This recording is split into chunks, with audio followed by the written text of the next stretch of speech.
Heyo, what is happening, everybody? Welcome back to another video, and I'm going to show you the Diminatonic scale. Oh, that's right, the fabled, maybe never heard of scale. Does it exist? We're about to find out. You can get the tabs for this lesson if you went down below. This is actually just something someone was asking me in a comment. They were like, oh, I saw you, kind of implement some diminished stuff inside of your pentatonic licks, and could you maybe elaborate on that a little bit? And I was like, sure. So here's that video. I'm going to show you how I kind of combine the diminished and the pentatonic scale together.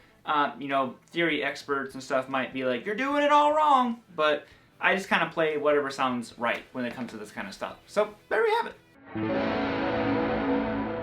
Alright, so let's break this down. Now the first thing you got to have under your fingers is you got to have the box 1 E minor pentatonic scale. This is the way that I'm going to use it.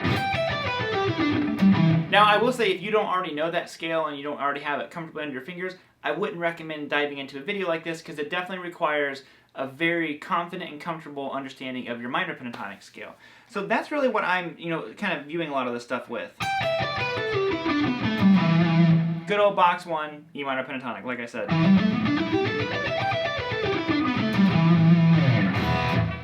Now inside of it, I'm just basically seeing these diminished shapes,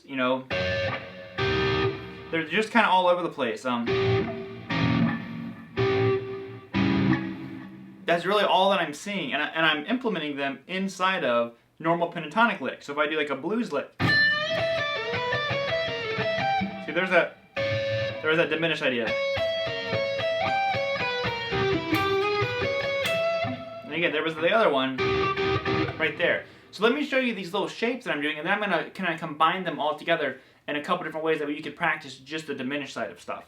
Alright, so here's the first shape that I'm seeing. So I'm looking at this one. And you'll notice that these are all right inside of either box 1 of our minor pentatonic, box 5, or even a little bit venturing into box 2. And basically I'm seeing this shape. I'm going to go 12 on the high E string, 14 on the B, and then 15 on the G. Okay? So what I do is I take it and I just kind of like throw those notes in, sometimes straight in a line like that, inside of a normal pentatonic lick. So it might be walking, right there.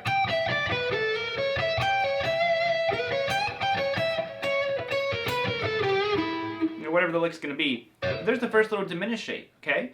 Now the next one's right here. And I think this flat 5 is such a key ingredient in making this work, because I love to land on the flat 5 and kind of bend it. Such a cool sound. So the next one's right here. We're going to go 14 on the D, 12 on the G, and then 11 on the B. Okay? So again, if you're looking at these, they're very pentatonic. There's just that one note that kind of jumps out, and it's the order that we're playing them in. Because like I said, if you count that, that's just your blues note in there. Blues pentatonic. Major 6 is only kind of the funky thing happening. Okay? Now here, this one's a little bit different. So like I said, we're going to 14, 12, and then 11 on the B. Okay, now the next one starts right here. Again, we're incorporating that flat 5. So we're going to go 13 on the A string, 14 on the D, and then 12 on the G. A real ugly pattern. There it is. See, listen.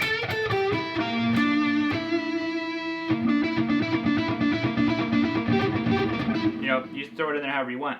And then the other one is the same shape, but I do it up here. So I'm going 12 on the low E string, to 13 on the A, and then 11 on the D. Okay?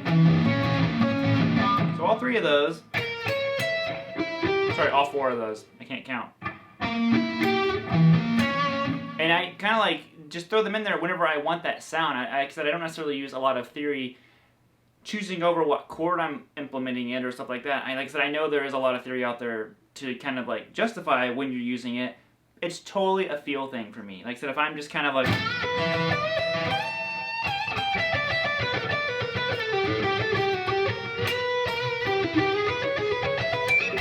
it just kind of happens.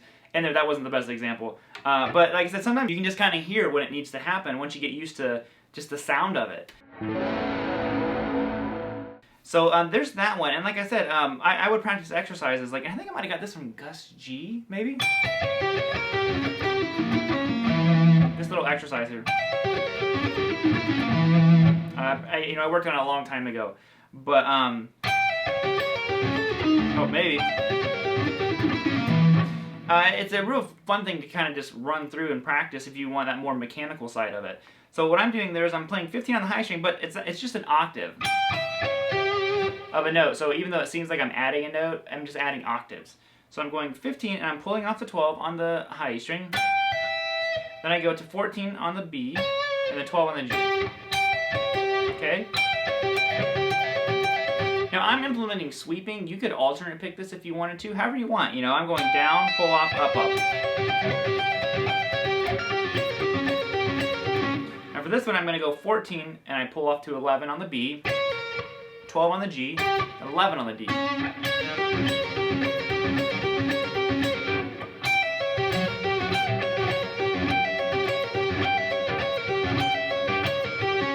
Okay, so here we're going to go 15, pull off to 12 on the G, and then 14 and 13 on the A. Okay, now we just basically take the same shape and we move it up a string and back a fret. So we're going to go 14 to 11 on the D, and then 13 on the A, and 12 on the low E string. Okay? So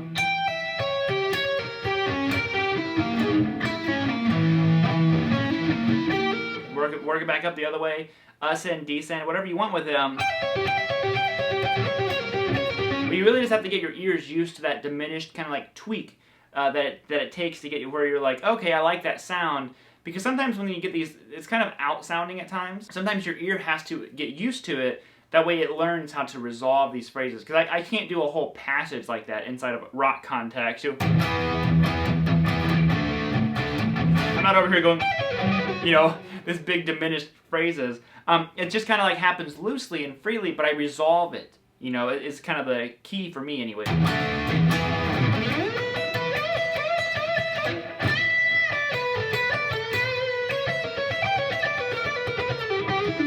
Right there, you heard it there just for a second.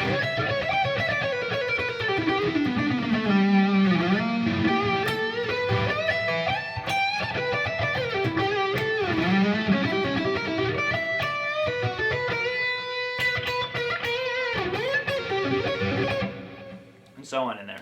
But there you have it, the Diminatonic scale. Let me know what you think about that one. Like I said, some people were asking how I was doing some of those diminished ideas, and like I said, it's real loose and free. It's not like I'm like, oh, he's playing the minor 7 flat 5, let's go diminished. Can do that kind of stuff, but that's really not how I necessarily look at it. It's just totally a feel and a hearing it kind of situation. So there's that one. Like I said, you can do it in blues kind of stuff. It sounds cool. The diminished blues scale atonic. Boom! Print that one. Patent pending. So other than that, guys, I'll play you some rhythm out here and try to incorporate some of this stuff. I'll do an E minor rhythm and try to implement some of this in it. So I'll see you all next time. Have a good rest of your day and rock on. Can you dig it? Can you dig it?